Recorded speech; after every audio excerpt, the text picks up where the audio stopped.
tncradio.live, your commercial driver navigation station.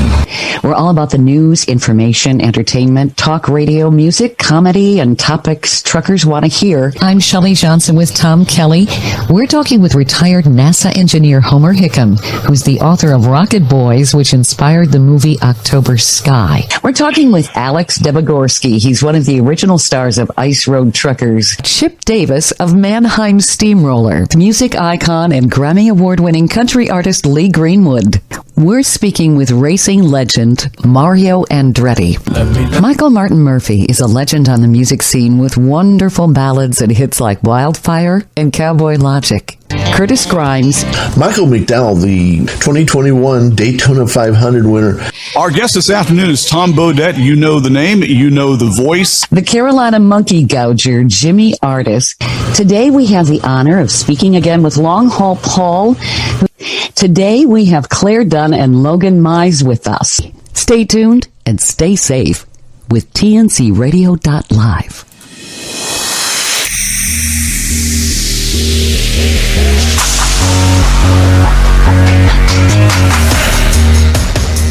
Welcome, TNC Radio.live. This is Keep On Talking. Now, here are your hosts, Tom and Christine. Hey, good evening, everyone. Welcome to Keep On Talking Live. I'm Tom, and she is Christine Gray. How are you doing tonight, Christine? I'm doing really good. Parked and waiting for the show. Hey, always fun here to have you join us as we do each and every week around the counter of knowledge. Many of you drivers remember the days when we'd gather around the truck stops and sit, have dinner, shoot the breeze, have some pie and coffee, and talk about issues in trucking, tips, tricks, stories, tall tales, a little bit of everything, and just kind of give each other some support, share some of those tales and wisdom to help make each other's life a little bit easier. And with the changing that we're seeing in the truck stops in this post-COVID area, this is our way where each week we can gather around and still exchange that knowledge and have some of that camaraderie. If you want to join in tonight's conversation, 706-862-8620, or you can press that call us button right there on the TNC Radio.live app, and that first menu that pops up there on the top, press us, and I'll bring you right into the show. And that number, in case you haven't realized, it spells out 706-TNC-TNC0. We're going to be talking about a few different things tonight, but our main topic that we're going to be talking about is pre-trips. And, you know, every driver knows they're important for the safety of their vehicle. But I've heard some stories over the last week. Some are going to be taken from CDL Life and other sources, and some are going to come from our very own Christine, as to why pre-trips are so important.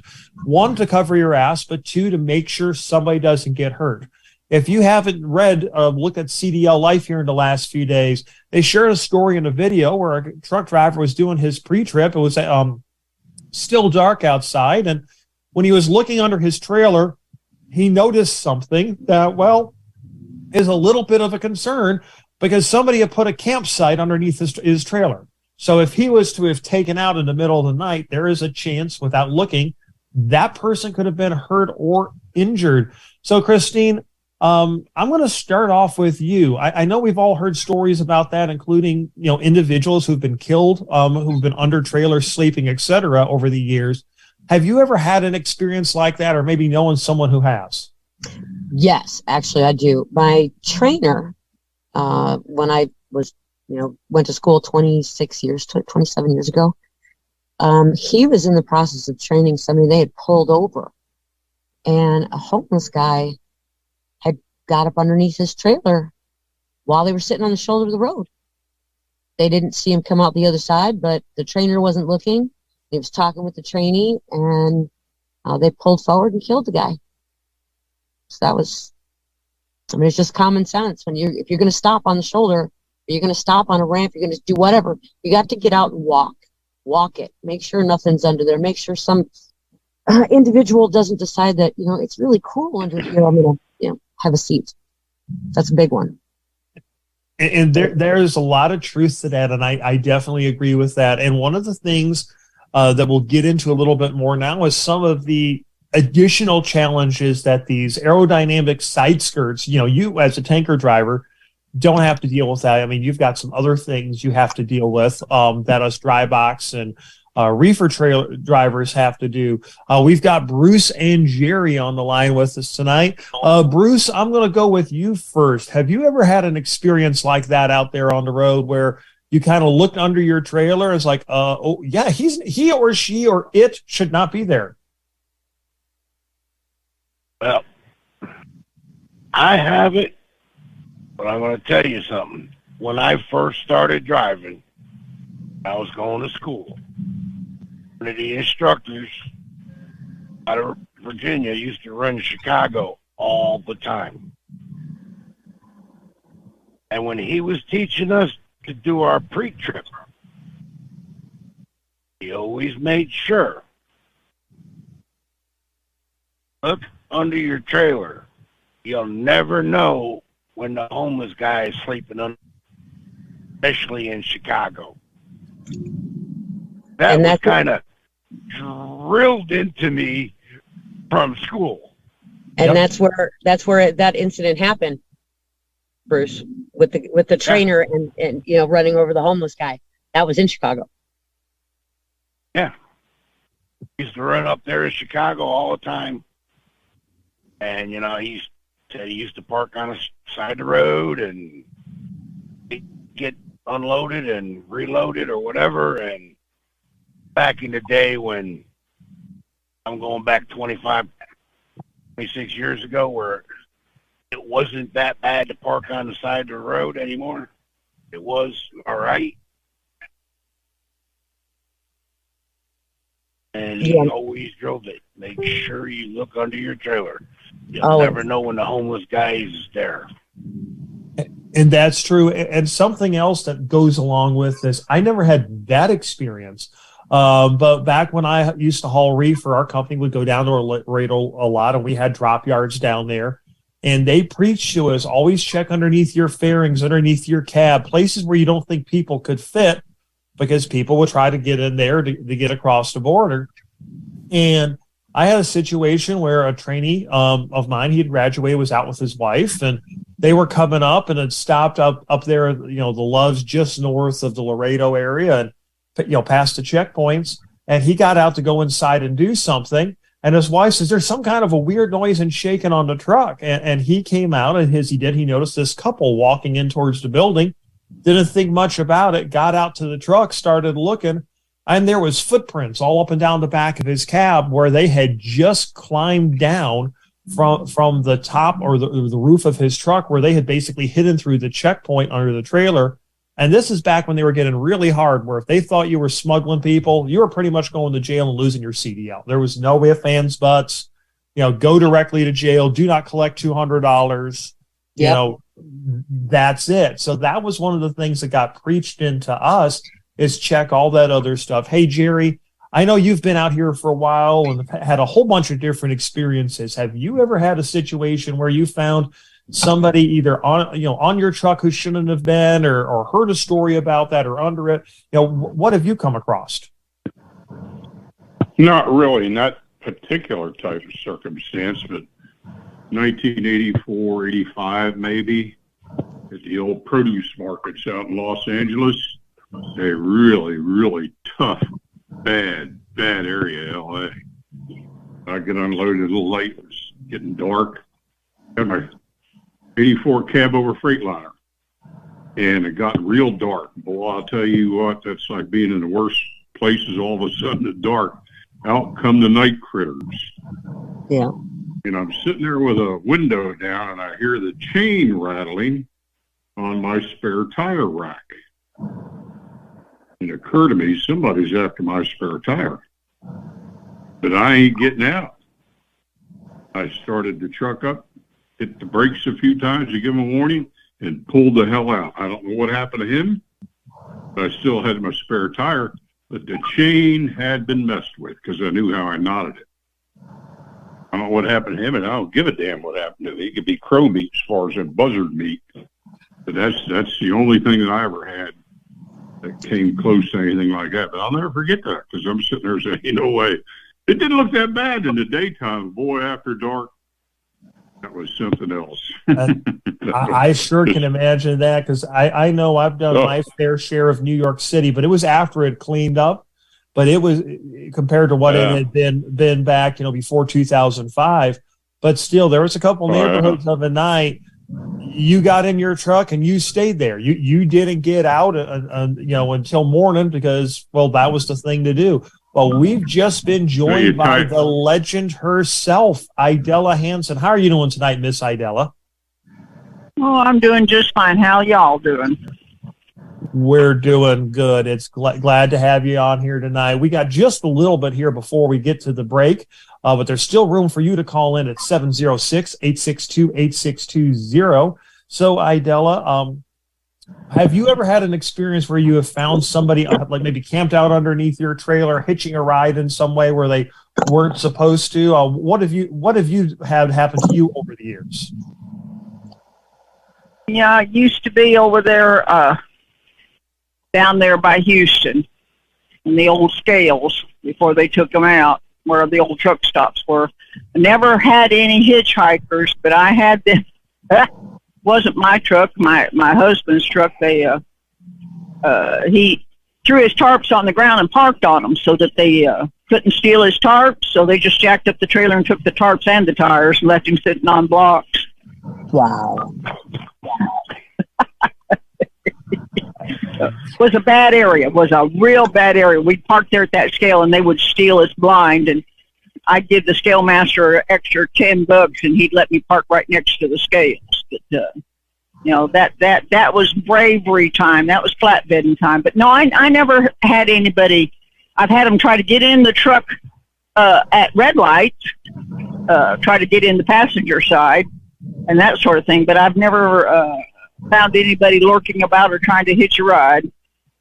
Well, that's definitely good news on that. We got a break that's coming up here. Hey, Rob, we see you, and we'll be with you here right after the break, but we still have room for you at 706-862-8620. We're talking about the importance of pre-trips. Right now, we're kind of covering over some of the stories we've heard as to kind of emphasis why pre-trips are important, and we'll be covering more about that after the break, including something that recently happened to Christine, and we may even come with some Matt's tips later in the show. We'll be back right after these messages. Keep your ears on.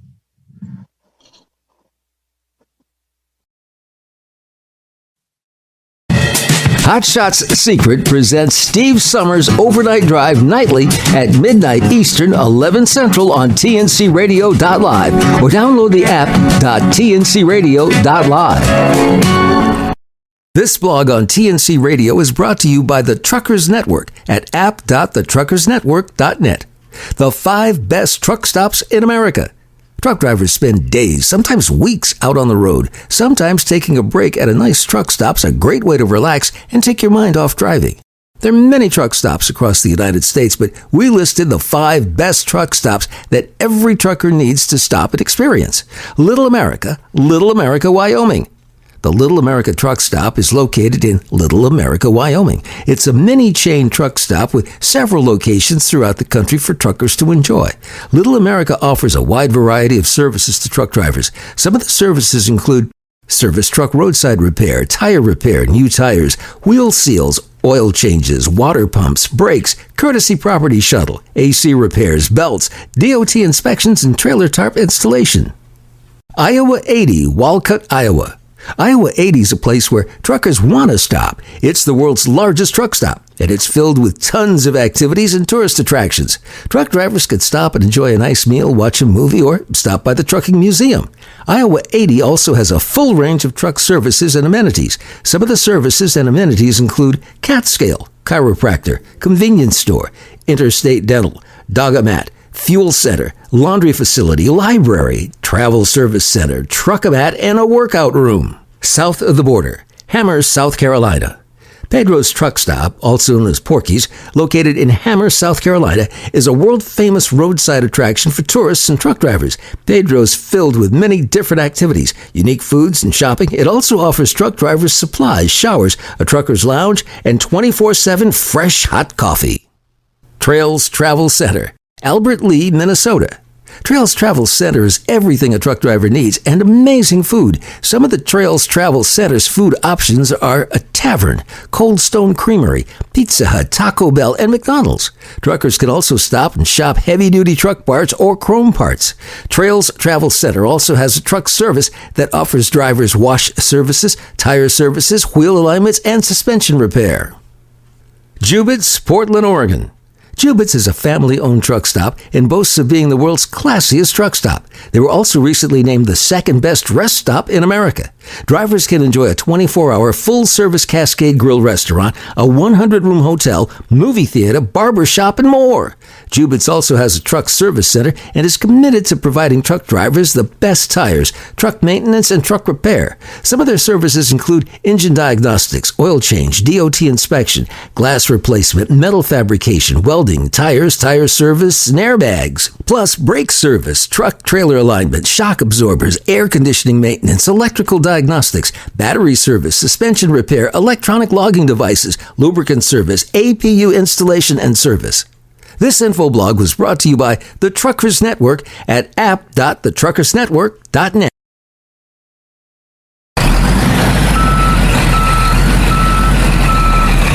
For the latest in traffic, weather, and information, catch the Morning Grind weekdays right here on tncradio.live.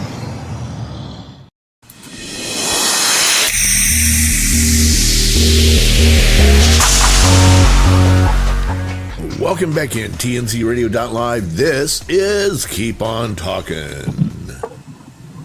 Poor Tom. Thank you very much, Tom. I'm Tom Kirk, and we're here with Christine Gray, my co-host, as we gather each week here to Counter of Knowledge.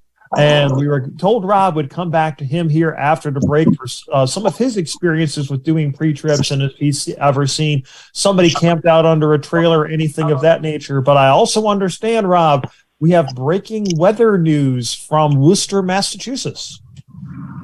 That's right. A little bit of snow up here. Not enough to wear pants yet, but a little bit of snow. Okay, for those of you who are wondering, yes, Rob is wearing shorts, but unless the snow gets over his boot, he walks around in shorts. He doesn't need pants. So, we just want to make sure everybody know he is dressed appropriate for the weather.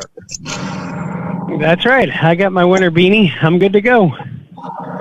Oh, hey, nice to hear you're nice and warm out there. So have you ever had an experience where you saw somebody out there maybe camped under a trailer or anything like that? No, are you kidding me? You know where I work. Half of our properties have people living under our trailers. We have to go clear them out, at least once a week. But, there seem to be homeless encampments that, get pretty close to our places a lot lately now. Seems to be getting a lot worse than it used to be. But there are little tent villages in the bushes, just out of the loading dock, site and all that. So it gets pretty rough. But I had a pretty good one a couple of weeks ago in Rhode Island. I actually had to have the police come in and clear 3 people out from under a trailer. They were not going to leave. They refused. They had fastened tarps to the side skirts of the trailer right down to the ground. They had a barrel under there that they were burning in. They had it sideways, so it wasn't doing any damage to the trailer or anything, but it was just the best thing. I said, look, guys, either you got to leave or I got to get the cops because I got to take the trailer. Oh, man, they were not happy. Finally, the police came, dragged them all out of there, and man, they were awful upset. But hey, that's the world we live in nowadays, right? The new America, the new normal. Yep. Unfortunately, I think that is the case. And one of the things I mentioned during the last segment a little bit, these side skirts are both a blessing in disguise. For we can argue all day how much they help with the aerodynamics and other things, and in that way, I guess they kind of are a blessing. But they are a curse because it does make it a little harder to get under the trailer and look at certain things the way you should, depending on how it's set up and a bunch of other things. But the biggest problem is I think, how many of you remember a few years ago, the videos were going around of the guy who was showing people how to sneak under a trailer at the truck stop, hook up basically a tarp or a hammock of some kind, would hook it up underneath the trailer and go down the road swinging underneath the trailer on the interstate. Yep. Oh, yeah. Yeah, it's crazy. And that's, You know, go ahead. You know, not to contradict you, but man, if you got any sort of a professional driver and they're not looking up the jaws of that fifth wheel while they're doing their pre-trip, you know, and while you're under there, if you turn around and look behind you, you can get a pretty good clear view all the way back to the ICC bumper. You know, I mean, it's not as hard as you're making it out to be, you know, and that always bothers me. You know, it just takes a second to do it right every time, and that's what we have to do, you know. And I agree with you on that, Rob, but one of the things that I always tried to do, particularly when I was hauling reefer, I would try to walk underneath the trailer, looking at every single of the cross members where they were welded, because it wasn't unusual to find somebody that had maybe hit a railing of some kind or somehow damaged it, where if you were just shining a flashlight either from the tandems or from the fifth wheel area down, you would probably miss it. And over the years, I found a fair number of damaged cross members that unless you went under the whole trailer, you probably would have missed. Yep, you would have seen it. Oh, absolutely. And that's the one reason why I say it's kind of a curse, because when you get to a certain age or expanded girth or a few other things, it does make it getting a little bit harder under there. And, you know, we still have to do it. Don't get me wrong. It's part of the job. But it isn't as easy as it once was, where you could just kind of, you know, duck walk or a little bit along the edge of the trailer, you know, on either side, shine it and see it. But even I do agree with you. Definitely look down there with a flashlight. And I think, you know, I think everybody will agree with me. A flashlight is a must on something like this. Number one. Yep. And a phone does not work. I don't care who you are and how good your phone light is. It's better than nothing. But, well, let me rephrase it. Some of the cheap truck stop flashlights, it is better than the truck stop flashlights. But compared to a good mag light or sort of the Surefire light, actually, Idella, I remember you saying not too long ago your grandson had gotten you a flashlight that absolutely knocks your socks off. Oh, that thing! It's about the length of palm of my hand and not too big around. And when I popped that thing, the lights went out at the motel, and I'm talking probably 30 rooms to the other end, and it lit up the whole hallway. This thing will light up the world. I love that thing, and it makes checking them jaws real easy, because if the light's not good enough in the dark, you can't see whether them jaws are locked or not, even if you got a flashlight. You got to have a good light. Absolutely, and I bet if you got a USB plug on it, you're not buying AA batteries every week, are you? No, it's rechargeable, and I haven't charged it. I use it about a year and then charge it up. Yep. That good battery it's an expensive little light. It's about $100, but I guard that thing with my life. Oh. But I also back trailers in dark holes with it. I lay it back there on the ground, and it lights up the whole inside of the deal. I can back in without knocking off a door. And you would know. That truly is one of the most important. Truly one of the most important pre-trip tools right there, the flashlight. Honest to goodness, you know, and don't skimp on it. Although, you know, there are cheap options. I have an Energizer branded one. It came from, you know, the place I work. It was a $12 flashlight in the sporting goods department. It's USB rechargeable, and I think it's 3,500 lumens. That thing will light up a football field. It's beautiful for $12. It's great. Now, for some of what I do, because some of the flashlights have all these multi-stages and features, flashes and all this other kinds of stuff, and they're great for some things, don't get me wrong. But for what I do at work, a lot of the times I want a flashlight that's either on or off, and I know exactly what intensity comes on it every time. And you can find it on Amazon. It's called Surefire. They're around $30. I think it comes with the charger and the batteries. But it's a great little flashlight, works real well. And, you know, it doesn't have the USB plug because it's more rated to be water resistant, so it has the separate charger. But, yeah, if you're looking for a flashlight, it's nowhere near as bright as Idella's. I thought it might be. Then she turned hers on. And, yeah, never make the mistake of looking at Idella's flashlight while it's turned on. That's all I'm going to tell you. First line of defense, right, Adela? Good Lord. Yeah. You shine that in Oh, somebody's eyes when they're trying to climb on the side of their truck. You'll stun them quick. Oh, yeah. I pull that before I pull my gun, right? Yes, ma'am. Exactly. Yes, ma'am. and that's the thing, too, is a flashlight's a great pre-trip tool, but it can also be, in some cases, a self-defense tool. Hey, we got a couple minutes before we got to go to a break here. So let's start off with you, Jerry, real quick. Do you have something maybe other than a flashlight you like to carry around with you or have for pre-trips? No, I've always just done flashlights, yeah. All right. And Bruce, do you have anything that you love to have for pre-trips? Gotta have a flashlight. Wow. I think this may be the first time we've ever gotten 6 truck drivers to agree. Well, hey, hang on a second. Christine, what do you think about flashlights? I think the flashlight I have inside my truck is as long as my leg.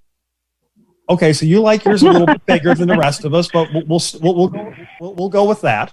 Yep. But in all honesty, I think this is the first time I've ever heard 6 truck drivers agree at the counter of knowledge on something. Get a flashlight. The only other thing I use is a penny to measure the tread. I don't use one of them tire gauges. I use a penny. Yeah, Uncle Abe's hairdo works real well for that. Tom, you really better check with NORAD, man. Maybe the Russians launched those missiles. All these truck drivers agreeing it might be the end of the world. Well, you know what? Hey, Catwoman, we will come to you more after the break, but I saw where you just came on here. Do you agree that a interviews guests to help inform professional drivers just like you about the importance of things like human trafficking to sex addiction to how to overcome the impossible odds on the way to success? Every Monday night at 9 p.m. Eastern.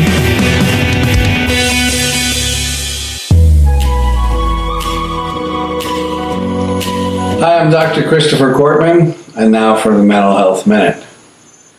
If you ask the average person, where does depression come from?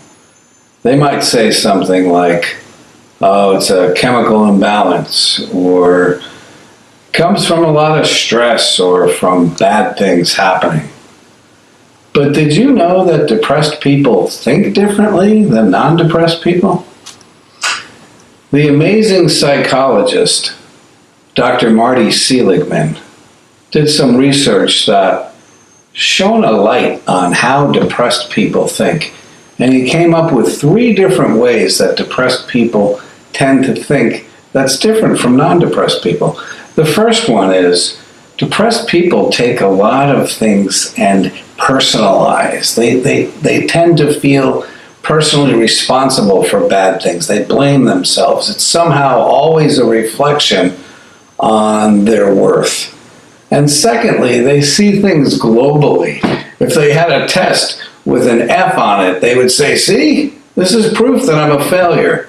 Whereas a non-depressed person would tend to say, you know, I didn't study hard enough for this, or boy, this test really got me in a bad position. But they would not say, I'm a failure overall. The third thing that depressed people tend to do is they project doom and gloom into the future. Not only is today difficult, but they say it'll always be bad. It'll always be too difficult. In fact, what I've learned, if there's one link, and only one link to depression, it's the perception of hopelessness.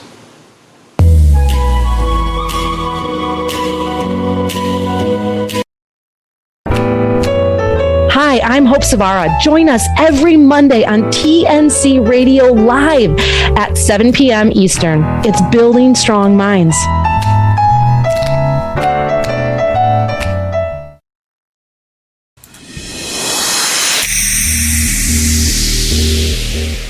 All right, welcome back in TNC Radio.live. This is Keep On Talkin'. And we're back. I'm Tom Kirk with Christine Gray, and we've got a bunch of great drivers with us, but we still have some room for you here. 706-862-8620 is the number, and we're talking pre-trips and the importance of it.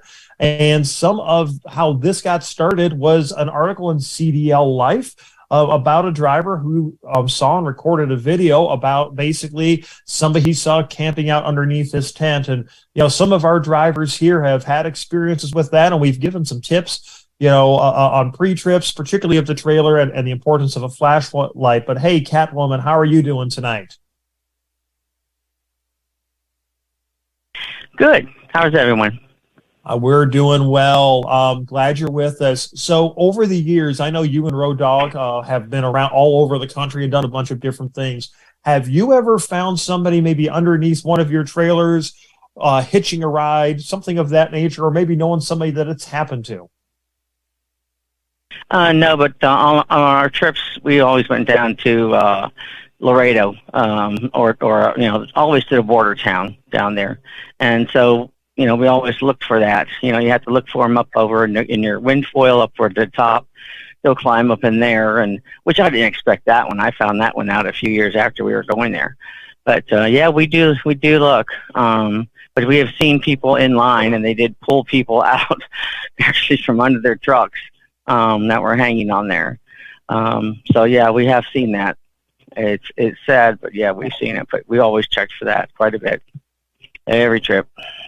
Yeah, and that is something that anytime you're along any of the, and not really just the border towns anymore, anytime you're along an area that that has people likely wanting to move from a place to place, is it just me, or does it maybe seem like trucks are becoming the new trains for people who are trying to hitch rides?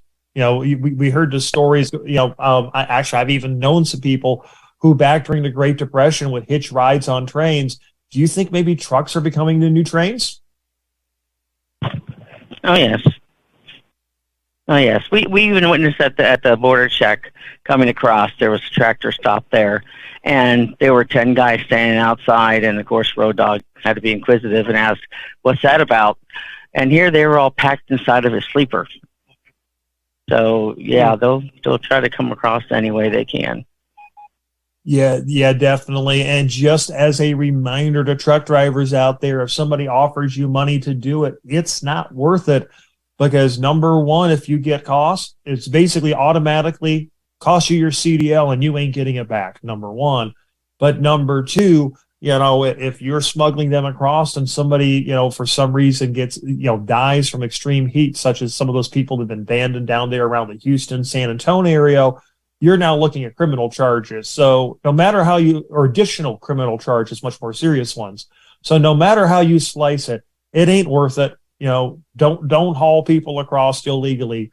Most companies, and actually the DOT, a requirement, a lot of drivers don't realize this. Even if you own your own truck, if you have a passenger on there, you're supposed to have a letter from the owner, which even if it is you, that says, yes, I know there's a passenger on this truck and I give them permission to be so.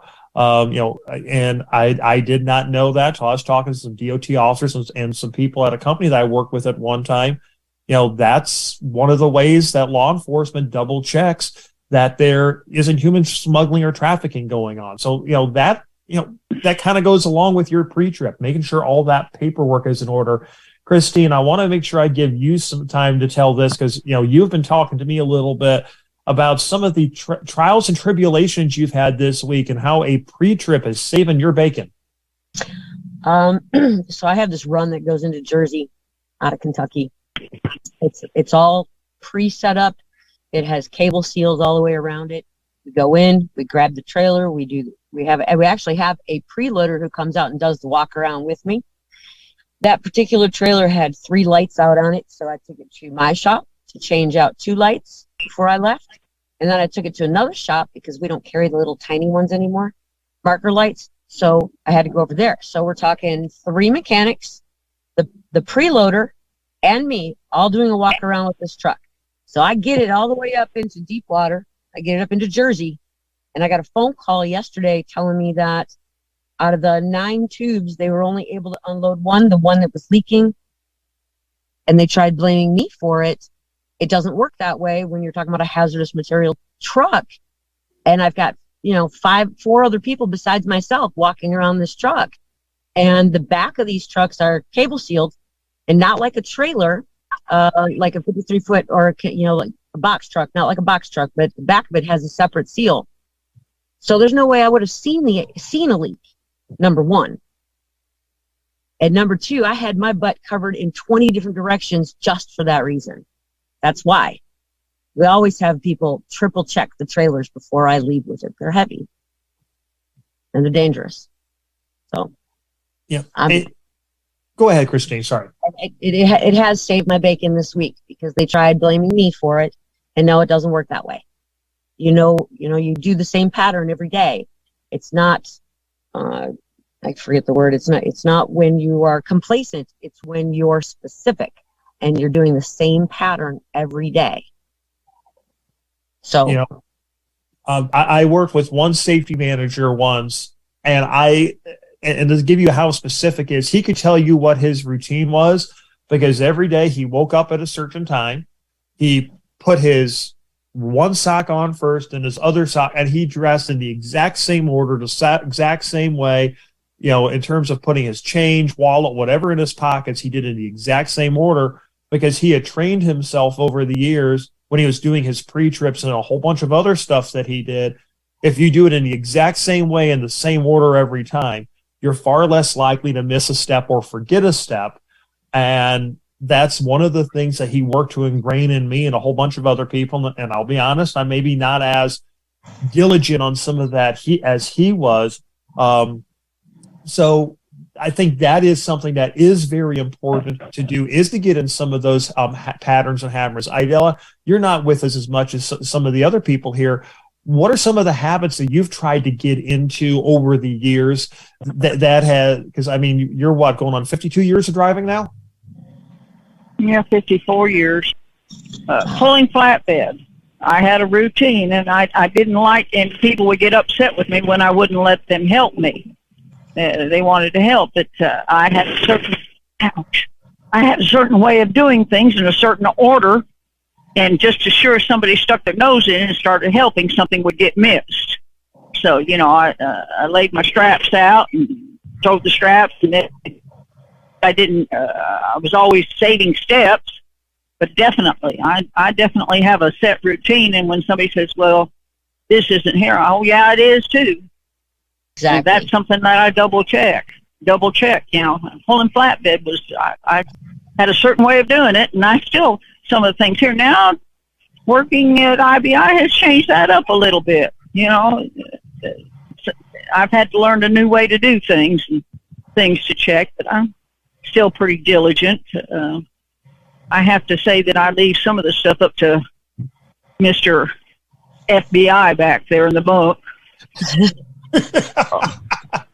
And if you want to find out what FBI stands for, I'll tell you where you can find out. You need to come to the Mid-America Truck Show. Stop by booth number 69077. We're going to be in the West Hall there. For those of you who remember roughly where the old Tough Tested used to be, we're going to be right along that same wall there, almost in the exact same spot. So we should be real easy to find. But IBI Security Transport will be there, and Idella and I both work there. And the great folks from TNCRadio.live, Tom Kelly will be there. I believe his wife Barbara and some of the other staff is planning on being in and out throughout the show. So stop by, say hello, and ask her what FBI stands for. Or if I'm free, you can even ask me what FBI stands for. But we'll have a little bit of fun for that. And in fact, if you want to come to Mid-America this year and would like to get a VIP pass, we have some available courtesy of IBI Security Transport. You can email info@tncradio.live. That's info@tncradio.live. Let us know that you would like one, and I'll make sure you get on the list to get a VIP pass there for early admission on Thursday. And there's going to be a lot of other cool stuff going on here at Matt's. We're actually going to talk a little bit about that in the next segment. We got a special guest coming on to tell us a little bit about some of the things that are going to be happening with the opening night at Matt's and a special auction. Later on tonight, right after this show, is going to be the Bombs, Larry and Angie with Taillights. They've got a great guest coming up. And then after that is our very own stockbrokers of sports, Anderson and Banker with Clutch Time Sports, geared for the truck driver. So there's going to be a lot of great fun and more entertainment coming on tonight. Some great information coming up here in a few minutes. We'll be back with more right after this. Keep your ears on, everybody.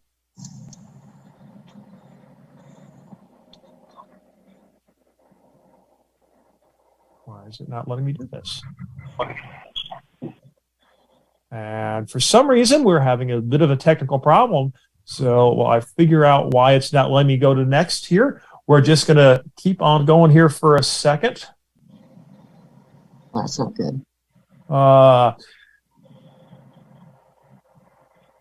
You got to love technical.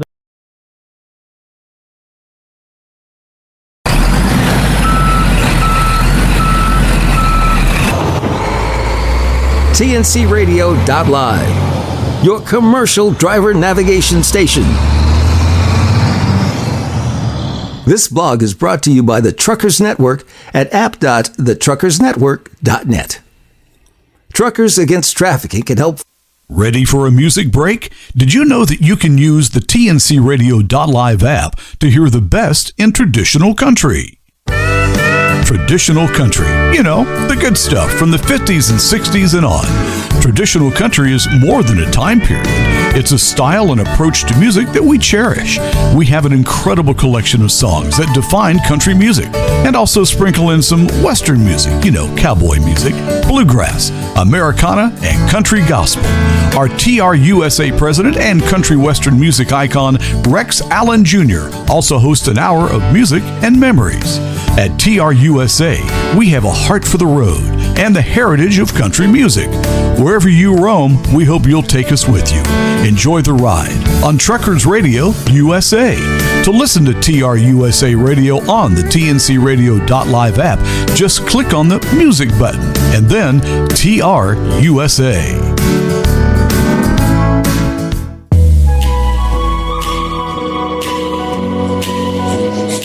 Hi, I'm Dr. Christopher Cortman, and now for the Mental Health Minute. Can we talk about panic body? And as a result, the blood flows to the major muscle groups, and the heart starts racing, and the chest gets all constricted, and some people talk about an elephant sitting on their chest. And then there's blood flow to the arms and legs, and there's tingling sometimes, and that's called paresthesia. And some people report that there's an intensification of light and of sound. And all those things happen, and they're scary because it feels like I'm having a heart attack, or like I'm going crazy, or that I'm going to die. And by thinking those thoughts, I make it that much worse. It's pouring gasoline on a fire. So how do we cause these things? I'll share that in the next Mental Health Minute.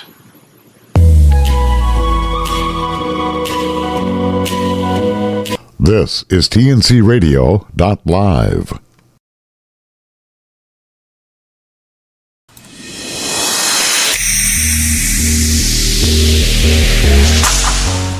Welcome back in TNCRadio.live. This is Keep On Talkin'. Thank you very much, Tom. Christine and I would like to welcome you all back. We got a special guest here for our last few minutes of the show. One of the things Christine and I want to do over the next few weeks leading up to the Mid-America Truck Show is give everybody a taste of what a little bit is going to be occurring there and going on, and some of the events that are happening, and some tips and tricks to try to have the most fun at the truck show. But we've got a special guest with us tonight, Shannon Courier of St. Christopher's Fund, as well as our very own host of the Southern Route here on TNCRadio.live. How are you doing tonight, Shannon? I'm doing great. How are you?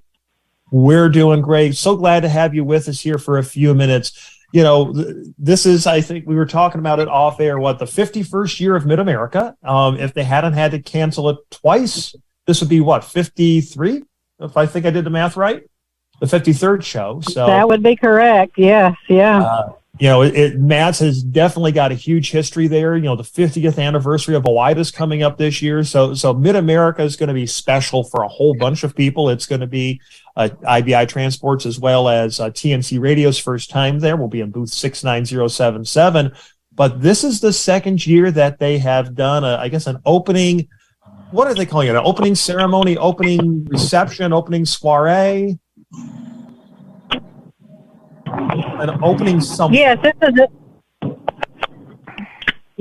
is the second year, but last year was the first time that Toby offered an opportunity for St. Christopher Fund to do a silent auction at Matt's on the first night, on opening night, and he actually really coordinated that on our behalf by creating an email and sending it out to all of the exhibitors and asking them if they would like to donate a product or a service to the auction. We had a great turnout. We probably had 75 products or services donated last year. So for the first time, it was a great turnout. And so he called and was willing to do that again for us this year. We were very excited about that and honored to be chosen again. And so that is happening on the first night. It starts right as the show closes at 6 o'clock, right out in that south lobby. There will be tables set up that has all of the products on it and silent auction bid sheets. There will be live music. There will be some snacks. There will be some drinks. There will be some games. There's going to be a lot going on that evening. And so it's a free event, and we would love everybody to come out and support the event, spend the after party hours with us, and find a product that you would like to bid on and help us raise some money to support our highway heroes out there. And that really is a great way. And for somebody who might not be familiar with what St. Christopher's Fund is, give us a brief overview of it. Okay, a brief overview is we are a nonprofit. We work strictly with Class A CDL holders that are over the road or regional truck drivers when an injury or an illness has taken them off the road, causing financial difficulty. So we are a short-term safety net. We can step in if you meet all the qualifications. There is an application process. But if you're approved, then we can step in and pay necessity household expenses like rent or mortgage, utility bills, vehicle payments, and insurance payments. And all those payments are made directly to the bill holders. We don't actually give money to the drivers. We pay their bill holders directly. So that takes the pressure off of where the money goes. And then we also do health and wellness programs that are free for those same over-the-road and regional drivers. We have a vaccine voucher program. We have a smoking cessation program. We have a diabetes prevention program. And next month at MATS, we're going to be launching prostate cancer screenings as well. So we are expanding our programs based on the needs that we see in the industry and with the applicants that we have needing assistance. And that's so great of you and the whole team there at St. Christopher's, because it really is a huge team and a family that supports drivers and the extended trucking family. Just to go over a little bit more about the opening reception here, if you go to truckingshow.com, which is the official website of MATS, go under events, find opening reception. It's going to tell you the exact timing of it. As long as you have a Mid-America attendee badge, you're going to be able to attend. There will be the live music there, but it also, for those who so choose, there will be some beer, but you need to stop by their sponsors of Triumph and Owida to get those vouchers and find out a little bit more about what's going on there. But the other thing that I want to point out is they're going to have the 2023 Wall of Fame induction for the MATS Hall of Fame. And last year, for those of you who tuned into the show, the Carolina Monkey Gouger, he was inducted last year. People like Dave Nemo, Bill Mack, trying to remember who all, the Trucking Bozo, among others, was honored on that Wall of Fame last year. And I know this year's list is probably going to be just as stellar. So that's going to be another can't miss, add-on for that there. And also supporting great people like St. Christopher's Fund with all their programs there. Hey, Christine, do you have any questions or tips you might want to give to somebody for the opening day over there at MATS? We got about 2 minutes. Good parking. Make sure you get your parking early. Make sure you're registered. Gym shoes, the best kind of gym shoes. Don't wear boots. Doesn't help. Well, this is what I'm going to say is if you're like me and never wear gym shoes, don't try to wear gym shoes at the truck show. Stick with the boots. Your feet will thank you. My feet hurt worse trying to wear comfortable shoes like people have told me for years. So my advice is wear what you normally wear if you can walk in them for a long distance. I'm used to walking in my boots, so they don't bother me. So I'm not probably your best person on that, but whatever's comfortable for you, wear them. Right. But I do agree, comfortable shoes is a must. Absolutely not flip-flops. Okay, I'm going to throw that one out there. No flip-flops. That just hurts. And that is a good tip because, with everything that's going on there, whether it's spills, the weird weather, and that's the other thing. If you've never been to the Mid-America Truck Show, be prepared for sun, freezing rain, snow, windstorms, plagues of locusts. Have I covered about everything that usually happens on the first day? No, 105 degrees. Yeah. Oh, yeah, 105 degrees and a snowstorm. And yes, that can be the first day, ladies and gentlemen. So you can get all 4 seasons during the course of the truck show, and sometimes it does happen in one day. Yes. But hey, we're going to be giving more tips here, like I said, throughout the upcoming shows. We're being joined here just in a few minutes, followed up by the Bombs with Taillights. They got a great guest tonight, Michelle Kitchen of CDL Tier. That's another great organization that helps truck drivers in need. Hey, Shannon, thank you so much for coming on tonight. It has been a pleasure, young lady. Well, thank you for having me. I sure appreciate it. And don't forget to get registered because on March 1st, it's going to not be free anymore. It's going to be $10. That's true. And you want to make sure you get that registration in. And hey, if you want to get that VIP registration, courtesy of IBI Transport and TNC Radio, please email info@tncradio.live. We do have a limited number of those available. We'll be glad to set you up with one of those. So email us at info@tncradio.live. We'll be back with more Keep On Talking Live next week with great topics and a little bit more of Matt's knowledge. We'll see you next week here on the radio. Take care, everybody. Great leaders